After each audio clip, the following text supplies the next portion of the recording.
I'm the book lady. Really happy that you came by today because I have two wonderful books. One is very special to me because I have been reading that book for 40 years. 40 years! And I think you're going to love it. But I also brought another book I know you're going to love. If You Take a Mouse to School. You might be familiar with the other books in this series. If you give a mouse a cookie or if you give a mouse a brownie, there are all kinds of really fun books by Laura Numeroff. She just has a way of making this story funny. I think you'll laugh. I don't know that there's this great moral lesson in the book, but you're going to laugh, okay? Then James Marshall, he wrote this wonderful book, George and Martha. And boy, is it a great book, and it's about friendship. Yes, and let me show you. They're George and Martha. Do you know what? They're best friends. Do you have a best friend? We'll talk about that later. I'm going to start out with our funny book. So let's have some fun. If You Take a Mouse to School. Ew. If you take a mouse to school, and I think this is the cutest picture, the way the little mouse is getting ready. See, he's putting on his pants. He's got his backpack ready. And look at that comb. They're going to comb that one little hair coming out of his head. Anyway, if you take a mouse to school, he'll ask you for your lunchbox. When you give him your lunchbox, he'll want a sandwich, of course, and a snack for later. Then he'll need a notebook and some pencils. He'll probably want you to share your backpack, too. This is a darling picture. He's in the backpack. And they're chasing after the bus. It looks like they were late. Of course, they're late because the mouse made him late. When you get to school, he'll put his things in your locker and take a look around. He might do a little math and spell a word or two. He'll even try a science experiment. Oh, what a mess. Oh. Then he'll need to wash up. You'll have to take him to the bathroom. Look at that mess he made. Well, once he's nice and clean, he'll be ready for his lunch, of course. On the way to the lunchroom, he'll see some building blocks. And he'll build a little mouse house. Now, I'm sorry, that is not a little mouse house.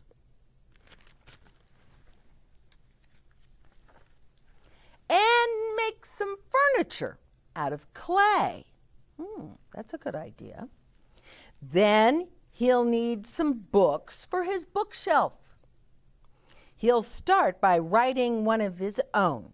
So, he'll need a lot of paper. He's going to write his own book. He'll probably use up all your pencils, and when he's finished, he'll want to read his book to you. Oh boy. Then he'll want to take it home. So he'll put it in your lunchbox and tuck it in a safe place. Now, when the bell rings, he'll run out to wait for the bus. While he's waiting, he'll play a quick game of soccer.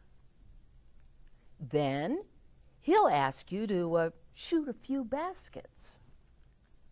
That looks like fun. And do a little skateboarding. Do you know how to skateboard? Oh boy, he's loving it on the skateboard. When he stops to catch his breath, he'll want to eat his snack. So, he'll ask you for a favor. He'll ask you for your lunchbox. And chances are, if he asks you for your lunchbox, you'll have to take him back to school. Why do they have to go back to school? It's because, all right, I'm going to show you the page. Where is it? Where is it? So then he writes his little book on the paper, puts it in the lunchbox, and tucks it in a safe place. Well, see, he tucked it on a shelf right there in school. See this shelf? Well, the bell rings, and it's time to go home, and they all go running out. Look at him. He's leading the way. And the young man forgot his lunchbox. You know, I think this book is hilarious. But I also think that when Laura wrote this, she really knew how children are at school. Let's go through this and figure this out. So, first thing, you need your lunchbox. Well, all of you probably say, Mom, I need my lunchbox. So then, of course, you want a sandwich. Oh, and a snack for later, sure. Oh, don't forget your notebook and pencils. And you forgot your backpack. See, some of us don't need the mouse. We're kind of like this anyway. It's called being organized. What is that? That's a long word. Organized means you think about it first. So you think of all the things you have to do. I have to have breakfast. I have to get my lunchbox. I have to get the sandwich made. Oh, I need the snack. Got to get my backpack with the books and paper and pencils and everything in it. That's going to take me time. So guess what? I'm going to get up a little bit earlier. That's being organized. You think it out. All right. So then when you get to school, you put your things in your locker, and the mouse starts to look around. I bet all of you have done that. Instead of getting right to work, you're looking around, maybe you're talking to people.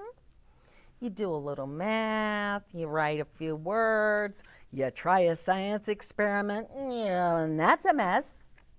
Who needs a mouse? So then you're all messed up. You got to go to the bathroom to wash up. Oh, now let's have lunch. I see some blocks. Let's play with the blocks. This is the way many of us are in real life, right? So this little mouse is kind of acting out the way many of us are in real life. Like maybe you don't tuck your lunchbox away. You have to remember, put it in a place where you will remember and bring it home. Well, I hope you like this book because I think it's funny. If you take a mouse to school, and you know, if you go to the library, you might look for these books. There are a bunch of them by Laura Numeroff, and they're just hilarious, and they're fun, but they also tell us the way some of us really are. We don't need a mouse. Now we're going to read my special book. This is the Book Lady's special book.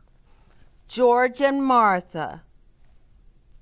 There's George. He has this beautiful hat. And there's Martha. Now, believe it or not, this book has 5 stories. Wow. All right, here we go. Story number 1, split pea soup. So you know what I did? I brought a bowl and a spoon. I didn't bring any split pea soup because I said, oh, I might have spilled it. I love split pea soup. Martha was very fond of making split pea soup.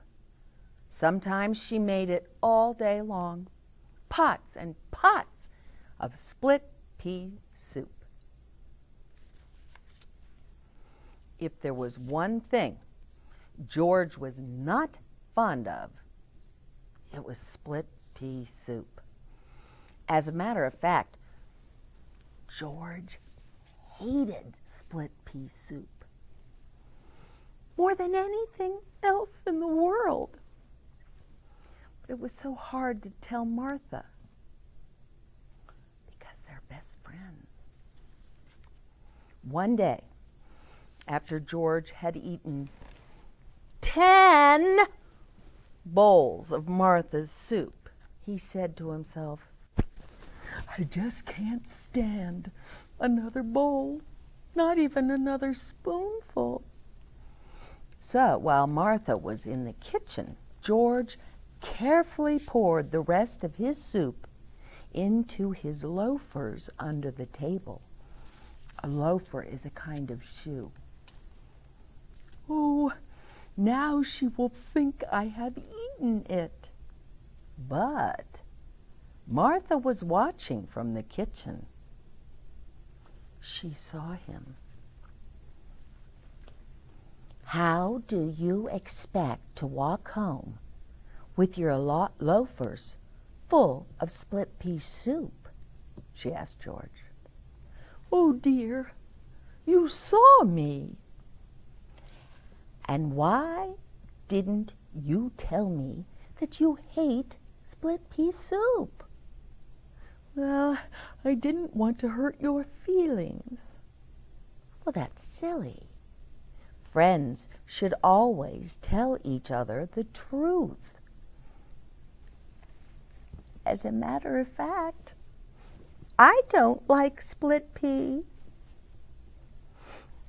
Well, very much. I only like to make it. From now on, you'll never have to eat that awful soup again. Oh, what a relief. Would you like some chocolate chip cookies instead? Oh, that would be lovely. Then you shall have them. And that is the end of story 1. Story number 2, the flying machine.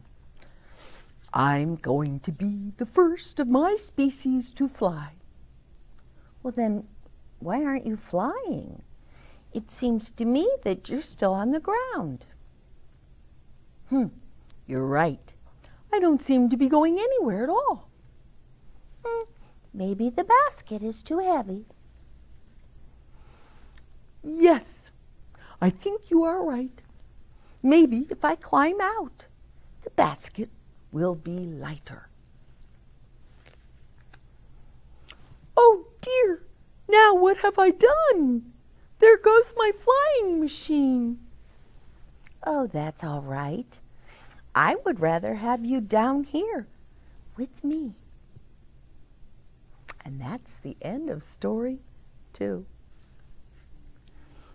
Story number 3, the tub. George was fond of peeking in windows. Uh-oh. One day, George peeked in on Martha. He never did that again. "We are friends," said Martha. "But there is such a thing as privacy." Do you see what she did to him? Yes. We'll talk about privacy in just a minute. Story number 4. The mirror. Oh, look what I brought. Oh, how I love to look at myself in the mirror, said Martha. Every chance she got, Martha looked at herself in the mirror. Sometimes Martha even woke up during the night to look at herself. Oh, this is fun.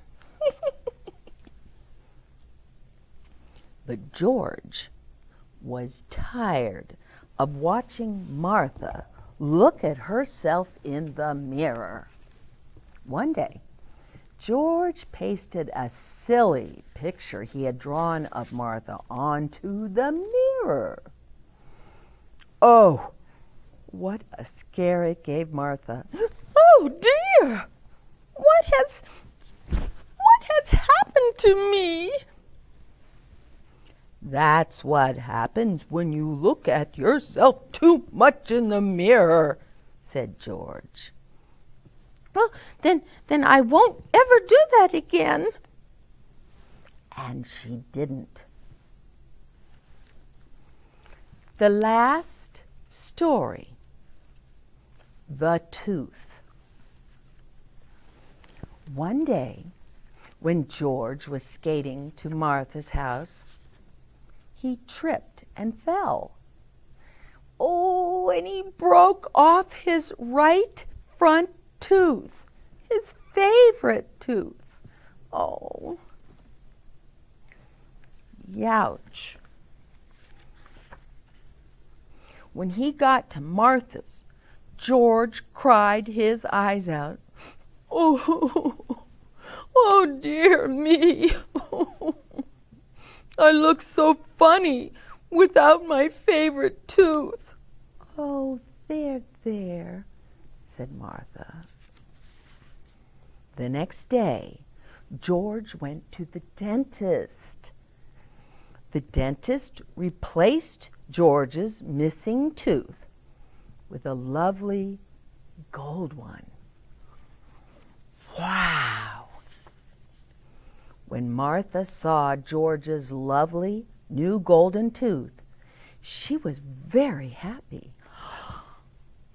George, oh, you look so handsome and distinguished with your new tooth. And George was happy too. That's what friends are for. They always look on the bright side and they always know how to cheer you up. But they also tell you the truth, said Martha with a smile. And that's it. Those are the 5 stories about George and Martha. Now, this is a wonderful book because it teaches us about friendship. Do you have any friends? And if you don't have any friends, it's okay. You will find friends. I promise you. But there are certain things that friends have to understand about each other. Here's Martha, who loves to make pea soup. Oh, it's her favorite thing to do. She makes it all day. Pea soup, pea soup, pea soup. And she keeps giving it to George. And George hates pea soup. Now, I'm going to tell you, I love pea soup. It's one of my favorites. And guess what? I have a daughter who, when she was a little girl, it was her favorite thing to eat in the whole world, pea soup with crackers on it. And when my children had their birthday, they got to pick what they wanted for dinner. They got a special birthday dinner. They could have whatever they wanted. Well, this daughter of mine always chose pea soup.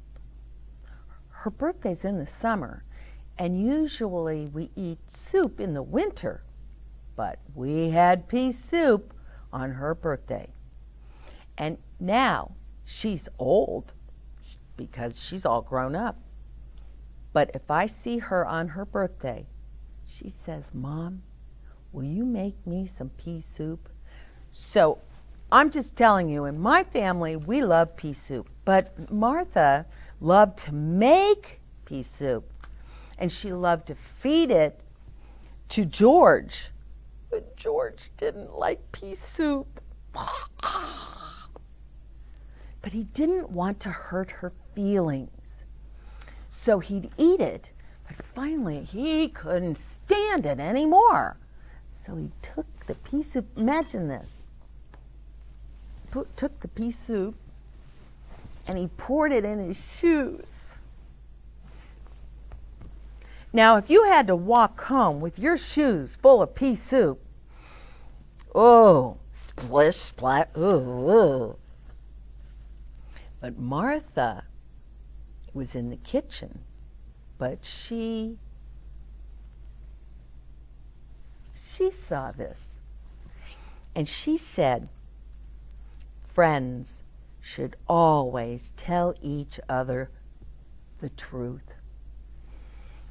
See, George was so afraid of not hurting her feelings that he didn't tell her the truth. He should have said, "Martha, you are a great friend, and I'm sure you make delicious pea soup, but I just really don't care for pea soup. If you don't mind, I'm not going to have any." Martha, if she was a good friend, would have said, "Oh, I'm so glad you told me. I didn't know you didn't like pea soup. Because guess what? I don't like it either." So see, that's friends have to tell each other the truth. It just works out better that way. Otherwise, you're throwing your pea soup in your shoes. Now, this was a cute one about the hot air balloon. See, he's in there, and he can't understand why isn't it going up. Why it's just sitting here on the ground. Well, Martha knows why it's not going up. He's too big for that balloon. And she says, "Maybe if you get out of the balloon, let's see what happens, you know." It takes off. And he realizes that she didn't want to hurt his feelings. She just said, "Why don't you try getting out?" And then it took off. And he's like, he's realizing, I was too heavy. And she says, "It's okay, because I'd rather have you right here with me." They're nice to each other, they're good friends, but this story I think is really important. George likes to peek in windows. That's probably, we may all love to peek in windows. We want to see what people's homes look like inside, but it's just not a good idea. You got to respect people's privacy. Do you know what that means? If you're in your bedroom and you don't want anyone coming in because you want to be alone, maybe you're doing something and you don't need to share it with everyone, you want your privacy. Privacy means you want the walls there. You want the door closed. You want the curtains closed or the shade down. You want some privacy. Okay? He wasn't respecting that. Well, guess what? He peeked in on Martha and she let him have it. Oh, yes, she did. So I think George learned a lesson. Well, guess who else learned a lesson? Martha. Oh, she loved to look at herself in the mirror. I'm so pretty. I'm so beautiful. Oh, ooh, what's that right there? And George was getting darn tired of it. So you know what he did? He cut out and he drew kind of like a monster face, and he put it on the mirror. Imagine, he put it on the mirror. So then when she looked, ah! What? And that's when he said, you look in the mirror too much. And that's what could happen to you. And she said, I'm never going to do that again. He liked her just the way she was, and she didn't need to be fussing with herself in the mirror all the time. Stop it. They look out for each other. And that's what friends do. Well, then he does his roller skating. And look what happens. Now, I noticed on the cover, we see George, and he has both his teeth. See? They're both right there. 1, 2. But then when he goes roller skating, look at him. One tooth is missing. He's so sad because he knows he looks funny. And he doesn't want to look funny. But he goes to the dentist and he gets a gold tooth. And he's a little nervous. Oh, what if Martha doesn't like it? Well, Martha says, I think you look handsome and distinguished. And that made him feel good. And he's happy. And then he says that's what friends are for. They always look on the bright side, and they always know how to cheer you up. But Martha reminds him, and they always tell the truth. So she was not lying to him. She liked his gold tooth, and she told him. And he felt a lot better about it. Oh, what a nice book. Excuse me. And it teaches you all about friendship, how to be a good friend. Not a fair weather friend. What's that? That's someone who's only nice and friendly with you in the good times, or if there's something in it for them. But a good friend, they're there when you're too big, when you feel ugly, when you hate your pea soup. A good friend's there. They're just there for you. You might want to pick up this book. I hope you enjoyed these books today, and I hope that you're planning to go to the library soon, because I am. I'm going to go find 2 more books and bring them here to you on The Book Lady. And you know you can also watch The Book Lady on YouTube. Yes, we have so many episodes there with all the... Here are some of the books behind me. It's all the fun, wonderful books that we have read. I've got my library card, and I'm heading to the library. And I hope that I see you there, too. Until the next time, I'm the Book Lady. Bye-bye.